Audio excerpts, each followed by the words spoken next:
¿Qué tal, doctor? ¿Cómo está? Bueno, acá voy a hacer otro video, van a ser varios, para bueno, ir desarrollando un poco lo que es la idea del manual. Yo ya hice el primero, que fue como, bueno, como el punto de partida, y a partir de ahí, bueno, voy a seguir desarrollando algunos matices. Una de las cosas que estuve trabajando y bueno, y viendo algunas cuestiones es el tema de la memoria. La memoria en los sistemas. Había varias cosas que se me habían eh, digamos, ocurrido. Primero que no sé si existe una sola de memoria. Mi opinión, por lo que he leído, he llegado a ver, es que existen varios tipos de memoria superpuestas en un organismo. Existe la memoria lineal, que es la acumulativa, la que todos conocemos, digamos, que es, digamos, que el hecho A le sigue el hecho B el hecho C, y a su vez, digamos, A condiciona B, B condiciona C y C está condicionado por B y por A. Esa sería como, digamos, la memoria lineal que se le suele decir, que es en la que básicamente nosotros tenemos eh, más incorporado. Sería una cosa así, sería como, como partes de un tren.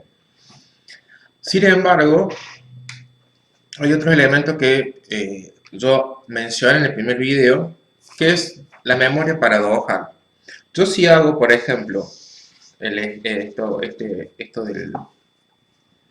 de el espiral, yo planteé en el video primero que si yo tomo en cuenta a este espiral llamado X, este sería el vértice externo, o sea, sería el vértice, digamos, que me da la amplitud de el espiral. Sin embargo, a partir de este vértice externo, cada vez que se da un ciclo, o sea, cuando en el primer video planteé que llega un punto que cuando se da el ciclo y llega un momento que aparece y irrumpe la simetría, a partir de ese momento se generan otros tipos de células, ¿no? O sea, que este vértice en X es un vértice interno. Y en estos, pongámosle H, son vértices, en H son vértices internos y en X es un vértice externo, o sea, tiene una doble cara. Lo que yo planteo con esto es que, si yo me baso en este punto, una actualización de un vértice externo va a generar un efecto en las condiciones iniciales de H. ¿Por qué? Porque este vértice en X es lo a posteriori, por esa manera. ¿Bien? Pero este vértice en X es la posteriori. En H es el punto de partida, serían las condiciones iniciales. Entonces, si yo inscribo alguna precipitación sobre ese punto, no solo voy a influir en el acontecer de X, sino que también voy a afectar las condiciones iniciales de H. Ese es la paradoja. O sea, quiere decir que ante cualquier intervención, nosotros no solo vamos a estar influyendo en el sistema que estamos aplicando, ¿no?, sino afectando en las condiciones iniciales de otro sistema. Ahora, a partir de esto,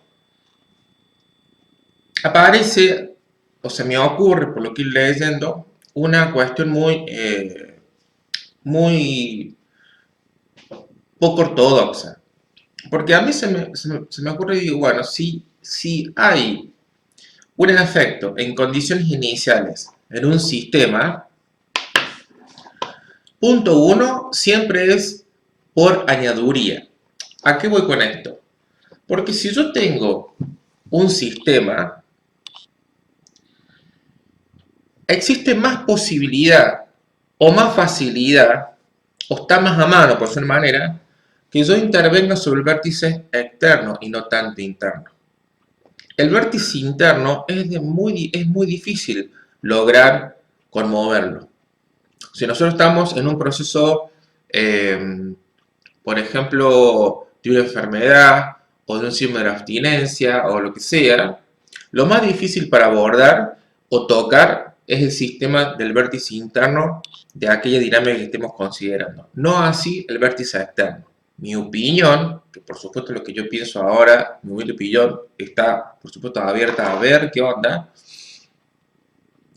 es que la mayoría de las intervenciones apuntan sobre el vértice externo, porque se basan en causa y efecto, en resultados, en aspectos empíricos, en información que aparece, que puede ser cuantificable, que puede ser cualificable.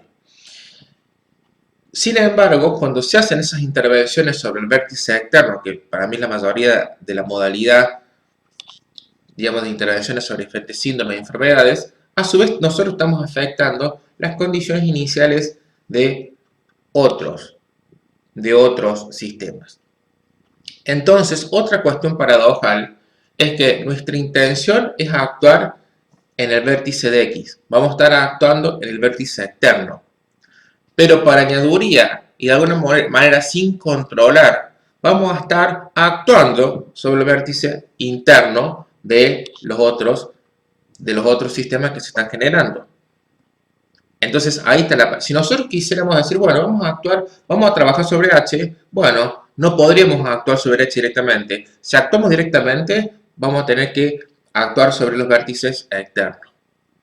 Entonces, lo que yo me doy cuenta que hace un poco a toda la complejidad de los organismos, de los sistemas, es que cuando uno intenta abordar de una forma coherente o lógica, va a abordar en dinámicas, en base a este modelo, en los vértices externos. Perdón, acá y este.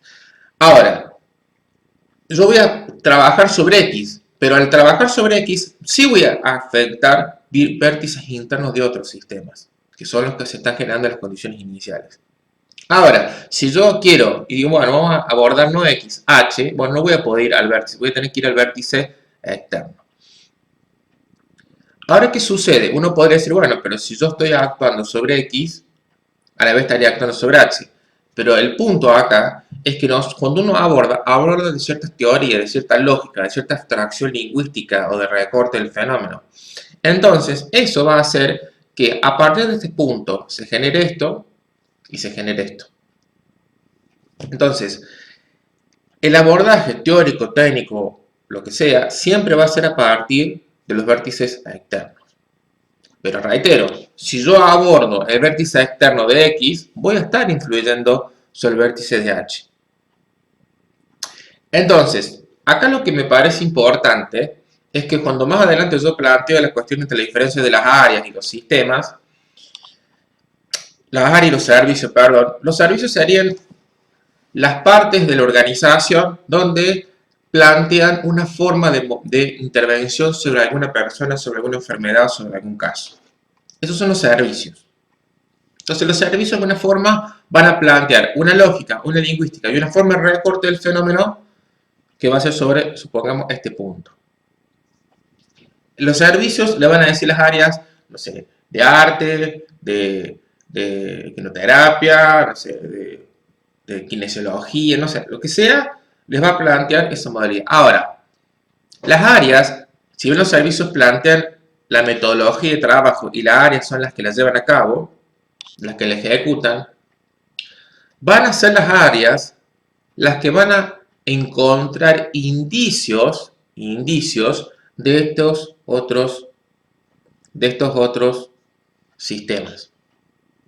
Es como decir, bueno, si nosotros agarramos y no sé, le dijimos que empezara a escribir sobre lo que le está pasando, ¿no? Eso es una directiva de los servicios. Pero las áreas, alguna área puede decir, bueno, hizo lo que plantearon los servicios, pero apareció esto.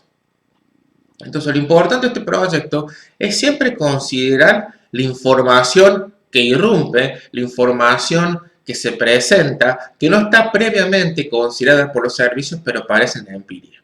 Y eso lo van a tener en cuenta los enfermeros, toda la gente del área. Entonces, esos indicios los van a encontrar justamente las áreas, o sea, van a encontrar indicios de otros sistemas a partir de ciertos signos. Entonces esa información va a ir a los servicios y ahí el servicio va a reajustar su intervención y va a volver a generarla. Lo importante de esto es que en cada una de las intervenciones que los servicios generen, siempre van a afectar sobre condiciones iniciales de otros elementos. Ahí está justamente la complejidad. Ahora bien, otra cosa que se me ocurrió es que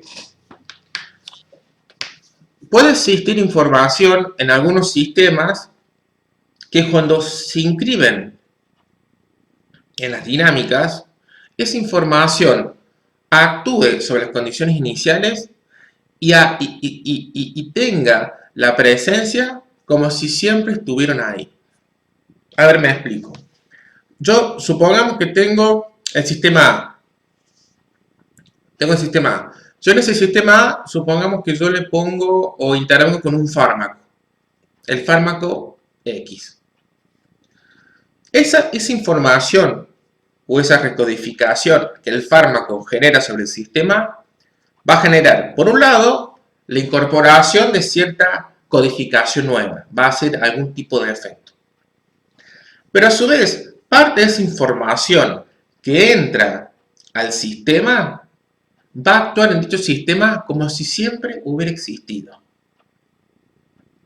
Bien, o sea que si uno va como al paquete de la memoria de ese sistema, encontraríamos que cierta información y codificación del fármaco que se actuó, ese sistema va a considerarlo como que esa información estuvo desde su génesis, estuvo desde su comienzo.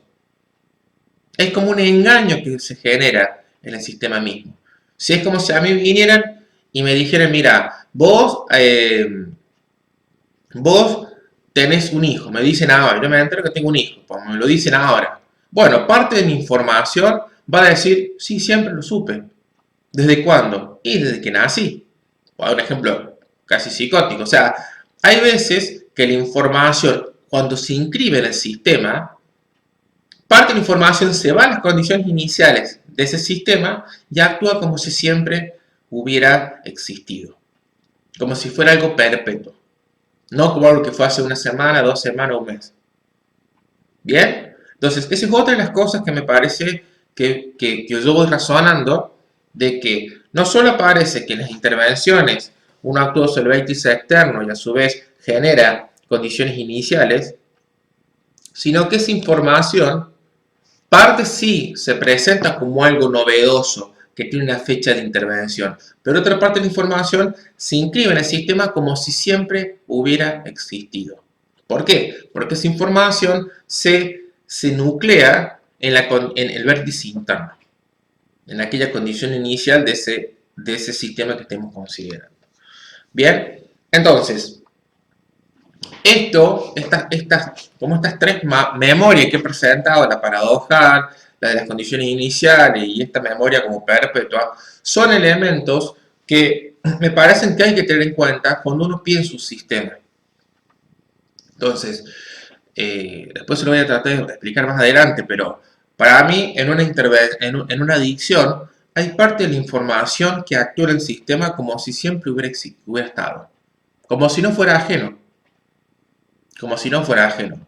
Pero ojo, existe la información de que se integra en el sistema y empieza a jugar como la célula de esa dinámica, o sea, pasa a ser parte de, pero tiene una fecha de intervención, y está la información que entra y caduca esa fecha de información. Aparece como si siempre hubiera existido en el sistema. Bien, entonces ahí tenemos otro elemento que yo he estado acá como considerando.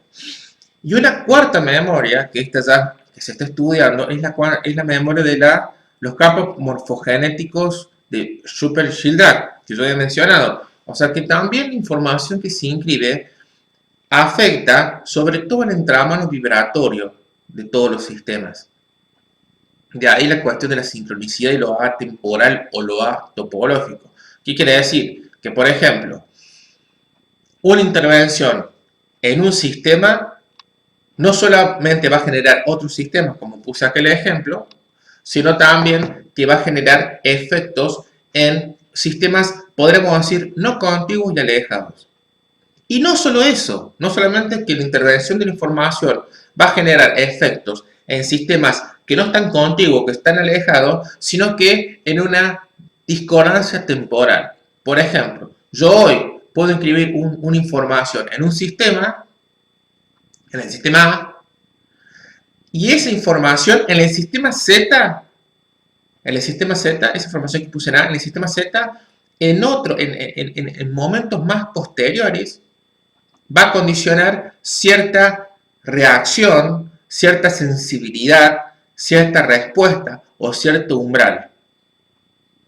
Es como decir, bueno, yo ahora, no sé, tomo un fármaco, por un ejemplo, y de acá a 10 años me puede afectar, si yo tomo un psicofármaco, de acá a 10 años me puede afectar justamente la sensibilidad, el umbral o la reacción, digamos, a un problema, supongamos, endocrino.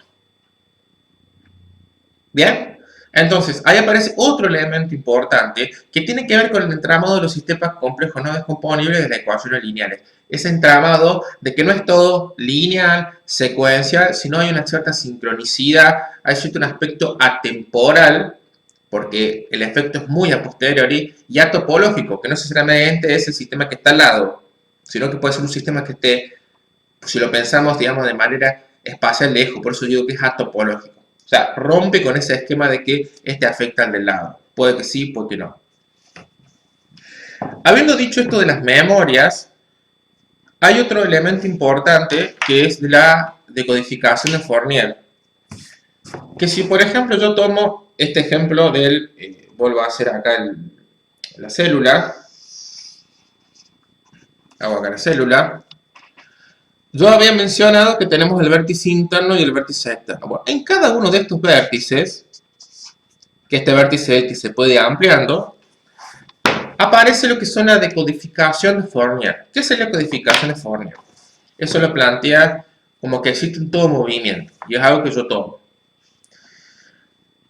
Básicamente es cuando uno hace cualquier codificación de información o de vibración, más allá que estemos hablando de una célula, de un proceso metabólico, no importa eso, más allá de todo transformación o movimiento, siempre aparece la decodificación de Fourier, que básicamente es descomponer y recomponer. Es como desarmar y armar. Bien, entonces, cada movimiento, cada evolución, cada dinamización se basa justamente que en cada uno de los vértices hay una descomposición y recomposición de la información.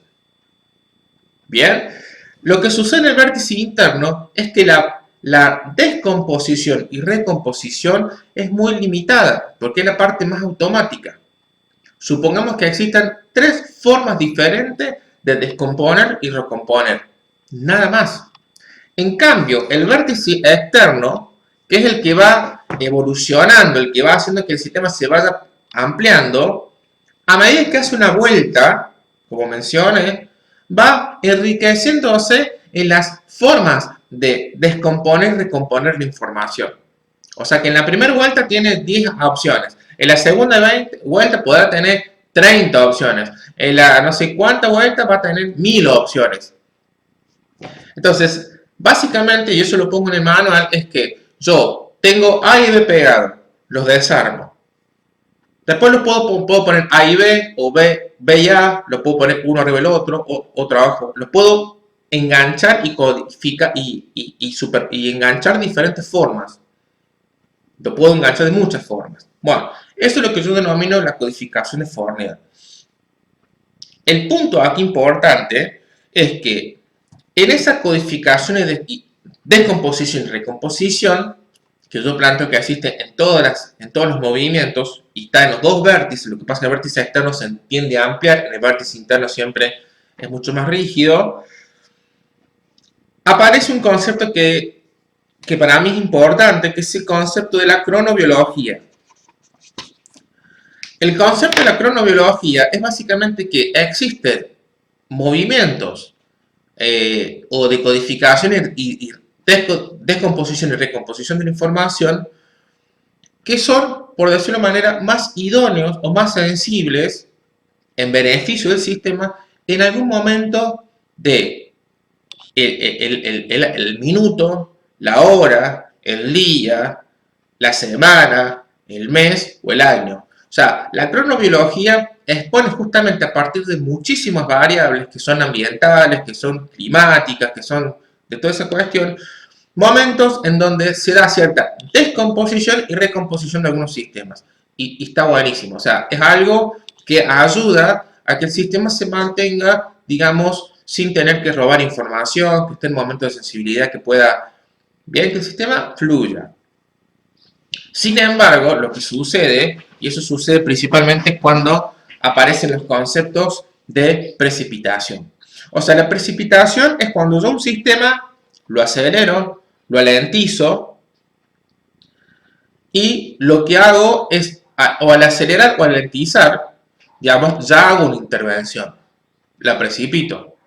Y no solamente de yo poder acelerar o no un proceso, una dinámica, o sea, la recomposición, descomposición, sino cuando ya inscribo un injerto. El injerto puede ser que yo agrego algo al sistema, a ese proceso, que el proceso mismo, digamos, no requeriría. Entonces, la precipitación siempre es una intervención. Acelero el proceso o lo hago más lento. Lo que sucede es que cuando yo haga eso, el sistema va o a perder información o va a hacer que otro sistema pierda información o a la inversa. Va a hacer que ese sistema gane información o otro sistema gane información. Pero eso, ganar o perder, ganar no es algo positivo. Dependerá, habrá que ver en qué situaciones. Pero yo cuando hablo de lo cronobiológico es cuando, sin necesariamente que el sistema tenga algún tipo de déficit, se acelera o se haga más lento, o se haga una intervención. Entonces, eso justamente hace que los sistemas empiecen a tener dificultad, por ejemplo, lo que yo mencioné en el primer video. Como cada punto yo había mencionado que hay una bidireccionalidad, que entra y sale información, entonces va a haber una dificultad en eso. El sistema va a empezar a jugar chueco, a empezar como a tener como cierto movimiento, porque se empieza a alterar justamente esta entrada y salida de información en cada uno de los vértices. Y no solo eso, hay que tener en cuenta que cada sistema tiene sistemas de compensación. Entonces, no es lo mismo la compensación que un sistema tiene ante ciertas contingencias que son naturales de lo cronobiológico a las compensaciones que un sistema tiene que realizar a partir de un injerto, una precipitación, de aceleración o alentización de un sistema. Mi opinión, viendo cosas de los indios, de las ciudades primitivas y todas esas cuestiones, es que gran parte de las enfermedades o de la modernidad se basan básicamente en la precipitación. Más allá que yo coma mal o tenga algún tipo de... Ya el hecho de no tener en cuenta los aspectos cronobiológicos, ya inscribo aceleraciones o precipitaciones en ciertos sistemas. Si yo agarro, me como un asadazo y tengo la... Bueno, esto es un té de doctor, estoy hablando con... Pero y después me voy a jugar fútbol y hay una precipitación interesante, ahí si la sangre no está para salir a ponerme... Entonces, ese ejemplo tan sonso, digamos, para mi opinión, se basa en eso. Y como yo planteé recién esto de los sistemas a distancia, una aceleración o alentizar en un sistema puede afectar mucho más adelante otro sistema. Y los sistemas quedan afectados por el umbral, por la sensibilidad, por los aspectos de probabilidad, etcétera, etcétera. Entonces, cuando uno piensa un sistema, yo acá puse algunos conceptos que están en el manual. Los conceptos para pensar el sistema son tensión y distensión, ciclo, dinámica, velocidad, intensidad, pico, apertura, cierre y replegamiento. Todos esos conceptos están presentes en cualquier sistema que uno esté como considerando. Entonces, habiendo, digamos, dicho esto, para hacer un cierre, es, primero que nada, que existen estas memorias. La memoria lineal, la memoria de la condición inicial, que yo intervengo y afecto la condición inicial de su sistema. También esto que hay información que se inscribe en el sistema y juega como si siempre hubiera estado. Y la cuestión de los campos morfogenéticos, que son sistemas vibratorios de un nivel muy sutil que condicionan desarrollos, digamos, de los diferentes sistemas.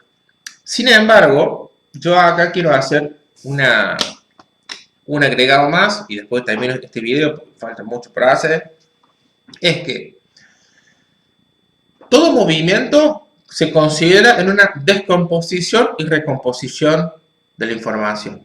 Eso lo tomo de Fournier. Ahora, ¿qué sucede?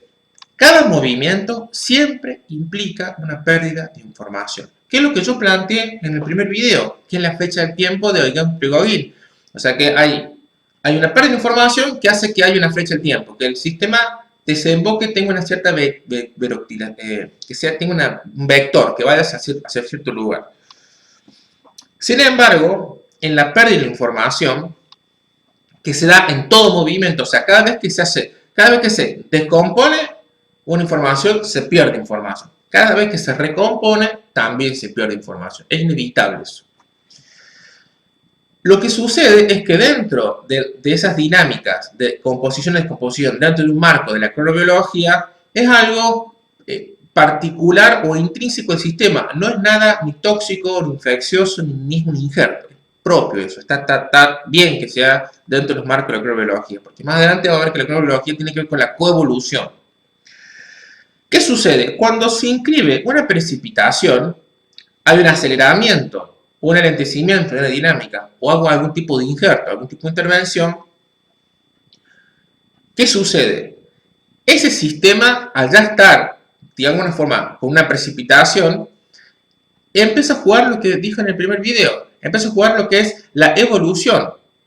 Esa precipitación va a hacer que el sistema pierda energía, o sea que otro sistema se lo robe, o el sistema le robe energía a otro sistema. O sea, o pierde energía o gana energía. Ahí tenemos justamente lo que sería cómo se inscribe, cómo la precipitación, aceleración, alentecimiento o injerto hace que justamente que el sistema ya empiece como a molestar o a romper un poco la armonía con lo que tenía adelante. Ahora, ¿qué sucede? Cuando hay una pérdida de información, hay tres aspectos respecto a la pérdida de información. Uno es la que yo denomino la información alfa. Quiere decir que aquella información que no se recupera más. Y aquella información que yo expliqué en el primer video que tiene que ver con la fecha del tiempo. Es una información que se pierde en los movimientos, sean movimientos de precipitación o dentro de la cronobiología, se pierden y listo. Es lo que hacia donde tiende el universo expandirse de esa manera. Buenísimo. El otro es que hay cierta información que se pierde que puede ser reciclada por otro sistema. Bien, entonces, dentro de un plano de la cronobiología, esa información que pierde el sistema A y lo recicla el sistema B, está buenísimo, va coevolucionando. Ese reciclaje de B, de la información que perdió A, hace a todo el holón del sistema que vaya evolucionando armónicamente y ayuda a alimentar las compensaciones del otro sistema en caso de que exista una futura precipitación, porque a veces las precipitaciones pueden ser compensadas, a veces no, o a veces son compensadas, en algunos sistemas en otros no. El otro es que puede ser, tercera opción es que ese reciclado lo puede hacer el mismo sistema. Pierde energía o información y puede volver a reciclarla. Entonces, vamos al punto. La información disgregada, la información de reciclaje de otro sistema y la información de reciclaje del mismo sistema. Y volvemos a la diferencia entre lo cronobiológico y la precipitación. Cuando existe una pérdida de información en alfa, no en lo cronobiológico, sino en la precipitación, eso afecta mucho al sistema, lo debilita. Punto 2. Si existe, no dentro de lo cronobiológico, sino en la precipitación, el reciclaje de otro sistema, o sea, pierde la información y B lo toma, hace que se genere una condición evolutiva. O sea, que un sistema va a intentar comer o dominar a los otros. O sea, se rompe el aspecto holístico. Holístico es el tipo de olor, no holístico en metafísico. Y la tercera opción, si A pierde información y la recicla, no dentro del cronobiológico, sino dentro de la precipitación, o sea, se inscribe, sigue estando lo evolutivo, ese sistema va a intentar comer o dominar y condicionar otro sistema. Entonces, dentro de lo evolutivo, no lo cronobiológico, lo evolutivo, lo que va a suceder es que un sistema va a intentar dominar a los otros, los va a debilitar, le va a robar información, y va a coartar su posibilidad de compensación, de dinámica, etcétera, etcétera. Y puede ocurrir lo que yo mencioné en el primer video, que ese sistema evoluciona a un aspecto superior, o sea, evoluciona en pos de robar la información a otro sistema, se disgregue o pasa a ser subsistema de otro sistema. Que eso lo dije en el primer video. Entonces, esto, digamos, es importante. Ahora, ¿puede haber elementos evolutivos dentro de lo cronobiológico? Sí. Pero, ¿qué sucede? Hay momentos en que sistemas dentro de lo cronobiológico van a desaparecer. Van a desaparecer o van a perder información o van a robar información. Pero dentro del cronobiológico son circunstancias necesarias para que el olón evolucione y se expanda. Desde la física moderna se dice que el olón o la coevolución, bien, o sea, la coevolución es que está dentro del marco de lo cronobiológico, respetando esos procesos temporales. La coevolución quiere decir que el sistema tiende a ampliarse, a diversificarse y a hacerse multidimensional. O sea, es como un todo. Entonces, tienen que a veces, digamos, padecer ciertos sistemas para que eso se genere. Pero es un globo que se infla.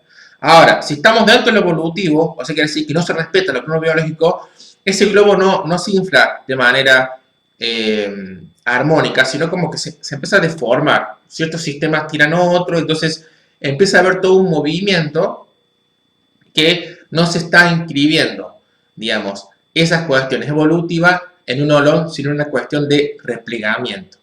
Entonces, cuando uno habla de replegamiento, habla que un sistema se repliega dentro del evolutivo.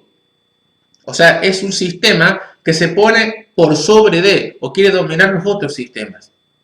Eso es bien evolutivo. Ahora, si estamos dentro de la cronobiología, ese sistema, si en alguna instancia domina otro sistema, es en pos del todo, del olón.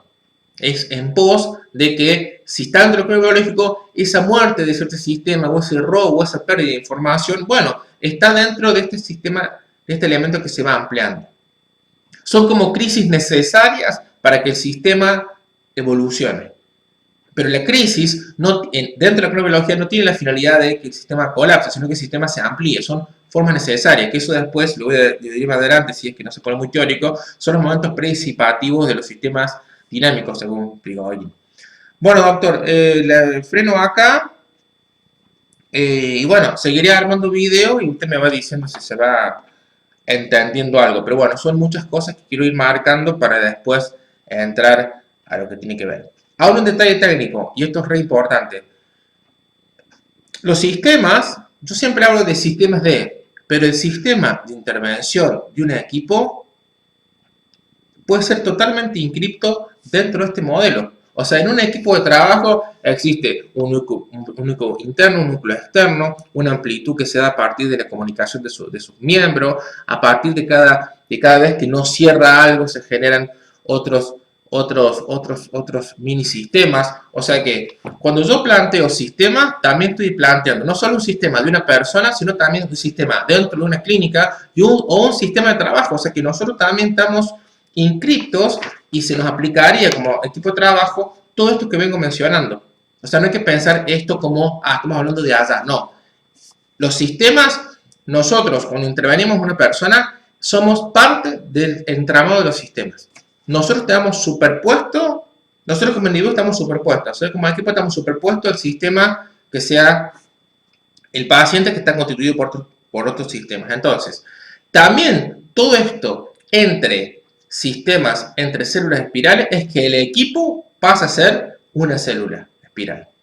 Servicios es una célula espiral y el área es una célula espiral. El área, servicio, están superpuestos junto con el sistema que se llama paciente o los pacientes, y así se va generando todo esto que he mencionado. Entonces, esto del evolutivo, coevolutivo, todo esto que he mencionado se aplica también al equipo de trabajo. Después, una vez que estuve planteado, lo voy a ir poniendo como ejemplo. ¿Cómo se va dando? Bueno, doctor, le mando un saludo.